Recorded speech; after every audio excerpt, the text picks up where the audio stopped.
Oh,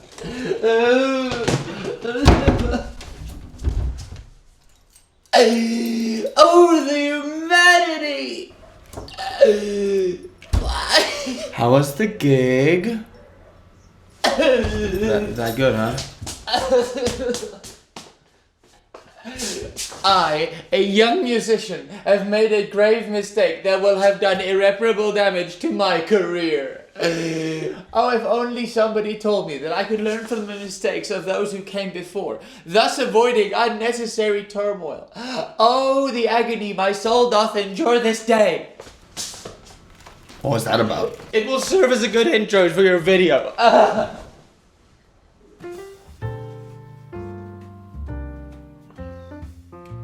I am a firm believer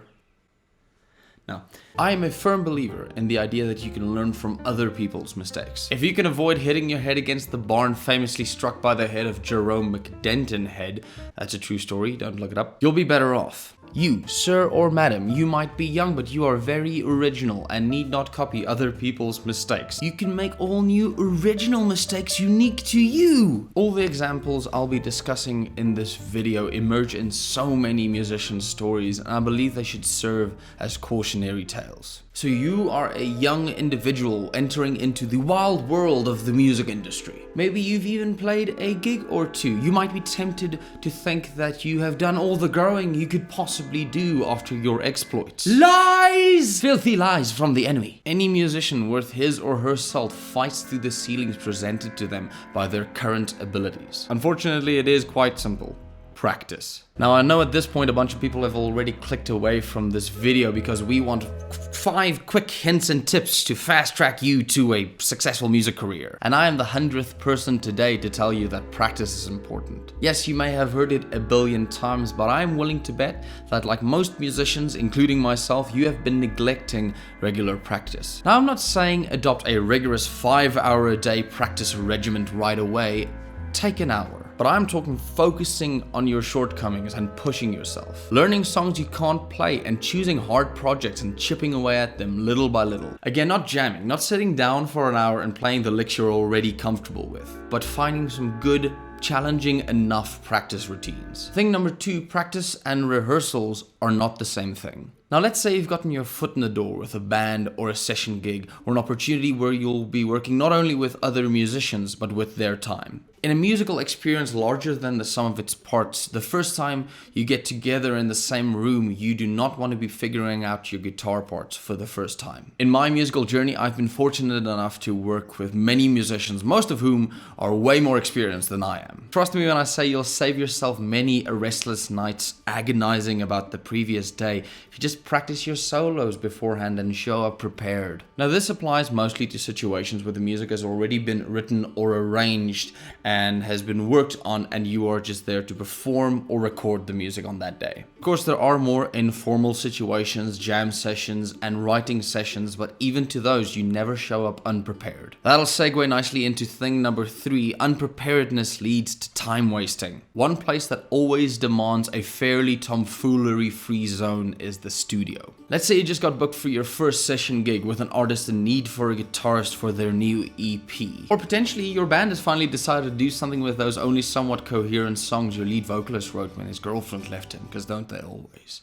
It is your responsibility to know your part before entering through those studio doors. The producer's time is valuable. If you are a session guitarist, the person who is paying you is your client and their time is valuable. Now, studio time can get long and tiring even under the best circumstances. And when everyone is happy and unfrustrated, the project will work out better with more relationships intact. There are more informal sessions where improvisation and studio writing is encouraged, and those are some of my favorite gigs. But if the expectation is for efficiency, you do not want to be the guy who needs 40 takes to remember his solo or keeps forgetting his chords. Trust me, I've struggled with this in the past. Playing to a click track is my personal demon and I'm still not great at it. And although I'm better at it now, I've been that guy. Bonus tip, if you do struggle with that, practice with a metronome. It teaches a discipline that's worth having, and you can download a free metronome on any app store. I've gone on record saying, and I will die on this hill, that musicians should be paid for their work, and I believe that wholeheartedly. But realistically, that's not always going to be the case, especially in the beginning of your career. Ask any musician who's been in this industry for long enough. You'll hear the horror stories of venues not paying up and unkept verbal agreements. But the mistake that many young musicians make is thinking that money is the only thing you can take to the bank. And I don't mean the empty promise of exposure, that truly is borderline worthless, but relationships aren't. In my experience, being close to the right people is worth 1,000 paychecks. I've been working in various parts of the music industry for just under half a decade. Everything from humble background music in a restaurant to sold out shows, recording sessions and weddings, and not one of those opportunities came to me because I'm a good guitarist, but because I have been fortunate enough to nurture relationships with the right people. And I don't mean viewing people as nothing but an opportunity, in fact the opposite. I want to stress that what other people can offer you in exchange for your services is just as valuable as money. You cannot put a price on the right person remembering your name or owing you a favor in the industry. A time will come where monetary stability will be a part of your career and gigs won't pay in trades and favors. But never underestimate their value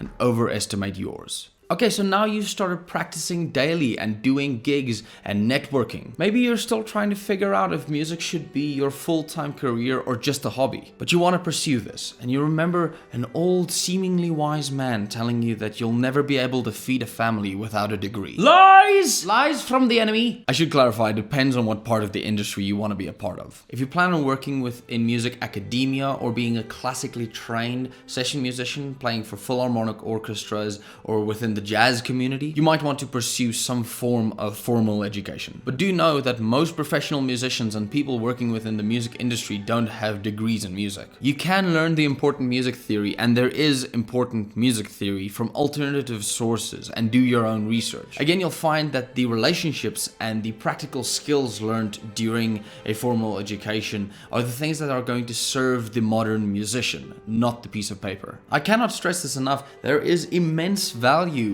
within formal music education. Most of the people I respect have advanced degrees in music, but it is important to keep in mind that a degree will not automatically equal a successful music career. Something I think about often is that we see the success of our role models, but almost never their journeys. Most of us start following our favorite YouTubers and support musicians well after they count as successful. Perhaps that is why we get caught up in some of the more sensationalized parts of the music industry. I touched on this earlier, there is no fast track to a healthy career. We think there is because we didn't know Dave Grohl when he was working in a warehouse. We didn't follow K-Mac when he was just a guy working at McDonald's. A good indication of this is the immense success of TV shows like American Idol and America's Got Talent. It is this borderline fantasy interpretation of certain parts of the entertainment industry. And we like to believe that version of what the music industry is. Davidas has a beautiful video where he recalls his experience being a finalist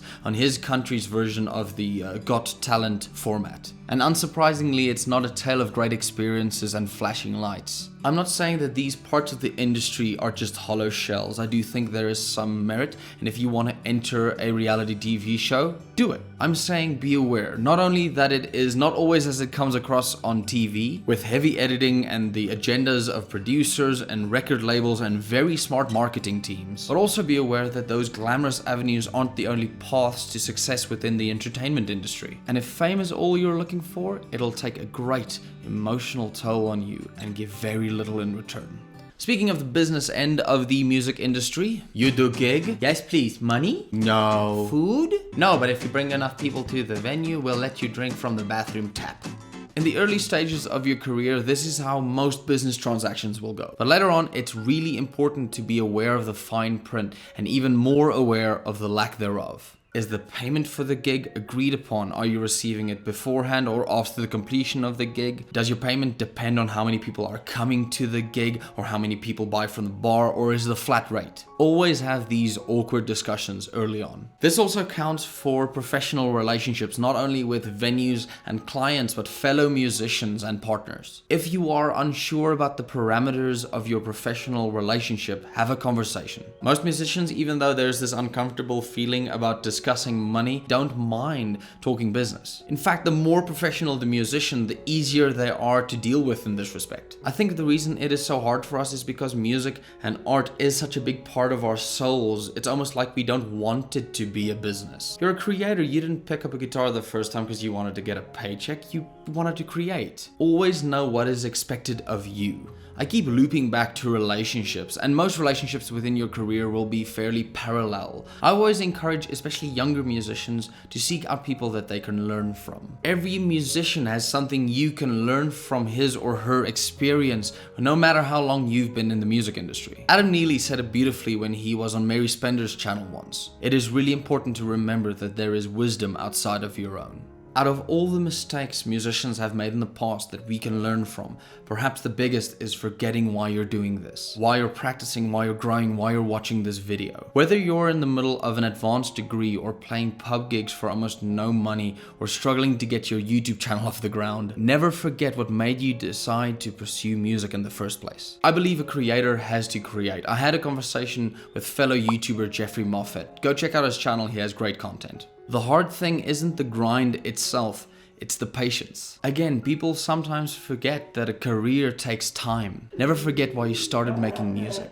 Not fame, not money, but love. Does that help at all? Yes. You plan on getting up anytime soon? No. It takes a while.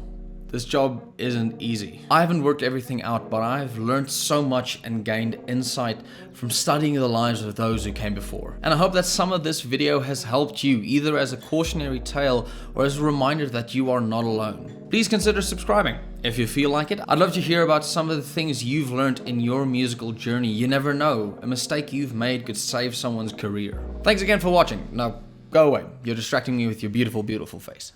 You want to try harmonization? Okay. Guido. Okay. I go. No, you go. I was. Should I go? Was it right that I just said? Okay. Should I harmonize lower than you though? No, I think you should go higher. You go, start a little lower then. Start lower. Okay, let's just go for it. Okay. Okay, bye. It's okay. It's okay. I'm not really sad.